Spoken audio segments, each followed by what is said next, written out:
लोकसभा झाल्या, विधानसभा झाल्या, नगरपालिका आणि महानगरपालिकाही झाल्या. आता लक्ष ग्रामपंचायतीकडे आहे. पण असं असताना या सगळ्या निकालाकडं खास करून महाराष्ट्राबद्दल बोलायचं झालं तर लोकसभेचा अपवाद सोडला तर जवळपास प्रत्येक निवडणुकीत भारतीय जनता पक्ष अव्वल दिसतोय. जिल्हा पातळीवर असो, मतदारसंघ किंवा तालुका पातळीवर असो, भाजपचा स्ट्राईक रेट प्रत्येक निवडणुकीत दिवसेंदिवस वाढताना दिसतोय. यंदाच्या महानगरपालिका निवडणुकीत 29 पैकी सर्वाधिक महापौर भाजपचे झालेत आणि विरोधकांना एकाच आकड्यावर शांत बसावं लागलं. त्यामुळे आता प्रश्न असा निर्माण होतो की भाजपचा हा स्ट्राईक रेट नेमका का वाढतोय आणि कुठे कुठे महानगरपालिकेत भाजपनं आपला झेंडा रोवलाय. चला या गणितावर बोलूयात. नमस्कार, मी संजना. कट टू कट मध्ये आपलं स्वागत. नुकताच महानगरपालिकांमधील सगळ्याच महापौर पदांच्या नियुक्त्या पूर्ण झाल्यात. यापैकी 29 पैकी तब्बल 24 ठिकाणी महायुतीचा उमेदवार महापौरपदी बसलेला दिसून येतोय.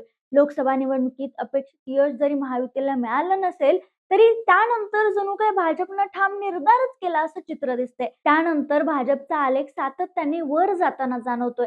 आता थोडक्यात लोकसभा आणि विधानसभा निवडणुकांकडेही नजर टाकूयात.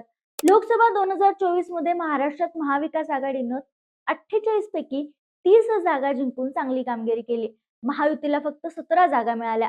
यातही शरद पवार गटाचा 10 पैकी 8 खासदार निवडून आले. काँग्रेसचे 17 पैकी 13 तर भाजपला फक्त 9 ते 10 खासदारांवर समाधान मानावं लागलं. म्हणजे लोकसभेत महाविकास आघाडीनं दमदार कामगिरी केली होती.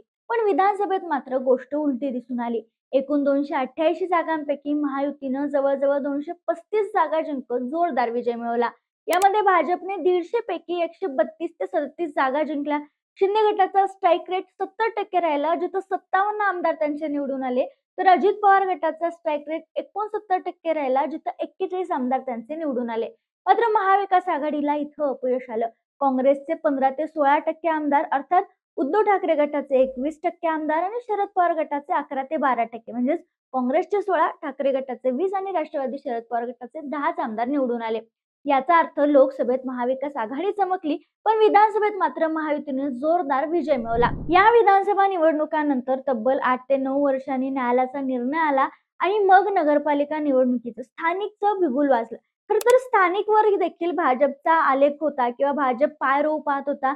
तिथं कुठंतरी यश भाजपला आलं होतं आणि त्याचा जो निकाल आहे तो स्थानिक पातळीवर देखील पाहायला मिळाला. कारण 2025च्या नगरपालिका निवडणुकीत महायुतीनं 207 अध्यक्षपद जिंकल्यात, तर महाविकास आघाडीला फक्त 44 पदं मिळाल्यात आणि महानगरपालिका निवडणुकीत जवळपास 24 जागा महायुतीनं जिंकल्यात. त्यामुळे स्थानिक पातळीवरही महायुतीचं जे यश आहे ते स्पष्ट दिसतंय. म्हणजे न्यायालयानं निर्णय दिल्यानंतर नगरपालिकेच्या निवडणुका लागल्या. 246 नगर परिषद आणि 42 पंचायतीच्या निवडणुकांमध्ये खूप मोठ्या राजकीय घडामोडी दिसून आल्या.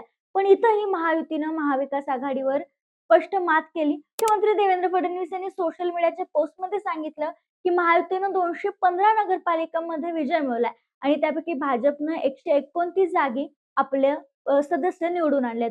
तर नगराध्यक्ष पदाच्या निवडणुकीत भाजपनंतर उपमुख्यमंत्री एकनाथ शिंदे यांच्या शिवसेनेनं 53 नगराध्यक्ष पद जिंकली होती. तर उपमुख्यमंत्री अजित पवार यांच्या राष्ट्रवादीनं 37 नगराध्यक्ष पद जिंकले. आता नुकताच पार पडलेल्या महानगरपालिका निवडणुकीबद्दल आपण या व्हिडिओच्या माध्यमातून सविस्तर बोलत. तर बघा, राज्यातील 29 महानगरपालिकांच्या निकालामध्ये भाजप पुन्हा एकदा सगळ्यात मोठा पक्ष म्हणून समोर आलाय.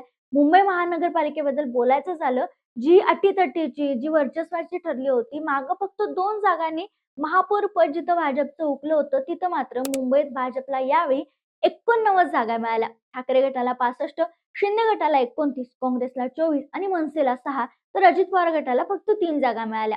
राज्यातील 29 पैकी तब्बल 23 महानगरपालिकांमध्ये भाजपचे सर्वाधिक उमेदवार विजयी झाले असून भाजपचा स्ट्राईक रेट 64.51% इतका राहिलाय. भाजपने एकूण 2209 जागा लढवून त्यापैकी 1425 जागांवर विजय मिळवलाय. पुणे महानगरपालिकेबद्दल बोलायचं झाल्यास पुणे महानगरपालिकेतील 165 जागांच्या निकालात भाजपने 119 जागांचा आघाडी घेतली. अजित पवार गटाला 27, काँग्रेसला 15, शरद पवार गटाला 3, ठाकरे गटाला 1 जागा मिळाले. तर शिंदे आणि मनसे गटाला इथं खाते उघडता आलं नाही. आता बघा, महानगरपालिकेच्या महापौर पदांच्या ज्या लढती होत्या, जिथं राजकीय घडामोडी घडल्या त्या चांगल्या चर्चेत आल्या होत्या. सध्या जिल्हा परिषदांवरून देखील सगळीकडे राजकीय तापमान वाढलेलं असताना महानगरपालिकेमध्ये कोणत्या पक्षाचा महापौर कुठे बसलाय याकडे सगळ्यांचं लक्ष लागले.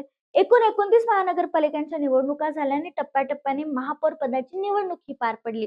आता शेवटची जी निवडणूक होती ती नुकताच भिवंडीमध्ये नाट्यमय घडामोडीमध्ये झाली, जिथं भाजपला धक्का बसला आणि काँग्रेस सेक्युलर फ्रंटचा महापौर या ठिकाणी निवडून आला.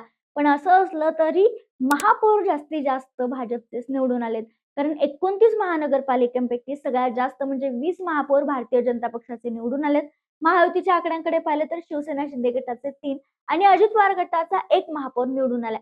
म्हणजे महायुतीचे एकूण 24 महापौर निवडून आलेत. आघाडीबद्दल बोलायचं झालं तर काँग्रेसला 1 आणि शिवसेना ठाकरे गटाला 1 महापौर मिळालाय. वसईत हितेंद्र ठाकूर यांच्या बहुजन विकास आघाडीचा 1, मालेगावमध्ये इस्लाम पार्टीचा 1 तर भिवंडीत काँग्रेस सेक्युलर फ्रंटचा महापौर निवडून आलाय.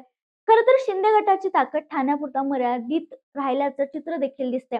ठाणे, कल्याण, डोंबिवली आणि उल्हासनगर येथे त्यांचे महापौर निवडून आलेत. पण इतर ठिकाणी त्यांना यश मिळालेलं नाहीये. लातूरमध्ये काँग्रेसला बहुमत मिळाल्याने तिथे त्यांचा महापौर झालाय. आता संख्या तर कळली, मात्र कोणकोणत्या महानगरपालिकांमध्ये महापौर बसलेत हे जाणून घेऊयात. सुरुवातीला भाजपकडून सुरुवात करूयात. मुंबई, नवी मुंबई, नागपूर, पुणे, पिंपरी चिंचवड या महत्वाच्या शहरामध्ये भाजपचा महापौर बसलाय. तसेच पश्चिम महाराष्ट्रात सोलापूर, कोल्हापूरमध्येही भाजपचा महापौर बसलाय. तर छत्रपती संभाजीनगर, अकोला, अमरावती, चंद्रपूर, जालना, इचलकरंजी, नाशिक, धुळे, जळगाव, मीरा भाईंदर, पनवेल, नांदेड, वाघाळा आणि सांगली या सगळ्या ठिकाणी भाजपचा महापौर विराजमान झालाय. शिवसेना शिंदे गट जसा उल्लेख केला त्याप्रमाणे ठाणे, कल्याण, डोंबिवली आणि उल्हासनगर. राष्ट्रवादी अजित पवार गटाला फक्त 1 ठिकाणी महापौर बसवता आला, तो म्हणजे अहिल्यानगर. लातूरमध्ये आपला काँग्रेसला महापौर बसवण्यात यश मिळाले. तर शिवसेना ठाकरे गटाला परभणीमध्ये आपला महापौर बसवता आलाय. बहुजन विकास आघाडीचा महापौर वसईत तर इस्लाम पार्टीचा मालेगावमध्ये. भाजप बंडखोर म्हणजेच सेक्युलर फ्रंट ज्यांनी यावर आपण सविस्तर व्हिडिओ केलाय तोही तुम्ही पाहिला नसेल तर नक्की पहा. भाजपचा बंडखोर उमेदवारच भाजपच्या पक्षातीलच महापौर इथं बसलाय, तो म्हणजे भिवंडी निजामपूर महानगरपालिकेवर. म्हणजे प्रत्येक ठिकाणी भाजपचा स्ट्राईक रेट वाढताना दिसतो आणि याचं कारण म्हणजे भाजपचं सूक्ष्म नियोजन, गटबांधणी आणि प्रत्येक गोष्टीत म्हणजे एक निवडणूक संपल्यानंतर लगेच दुसऱ्या निवडणुकीची तयारी हे असल्याचं विश्लेषक सांगतात. प्रत्येक निवडणूक भाजप का जिंकतो याचंही सविस्तर विश्लेषण आम्ही आमच्या चॅनलच्या माध्यमातून केलेलं आहे. तोही व्हिडिओ नक्की पहा आणि भाजपच्या या वाढणाऱ्या आलेखाबद्दल, यशाबद्दल तुमचं मत काय आम्हाला कमेंटमध्ये कळवायला विसरू नका.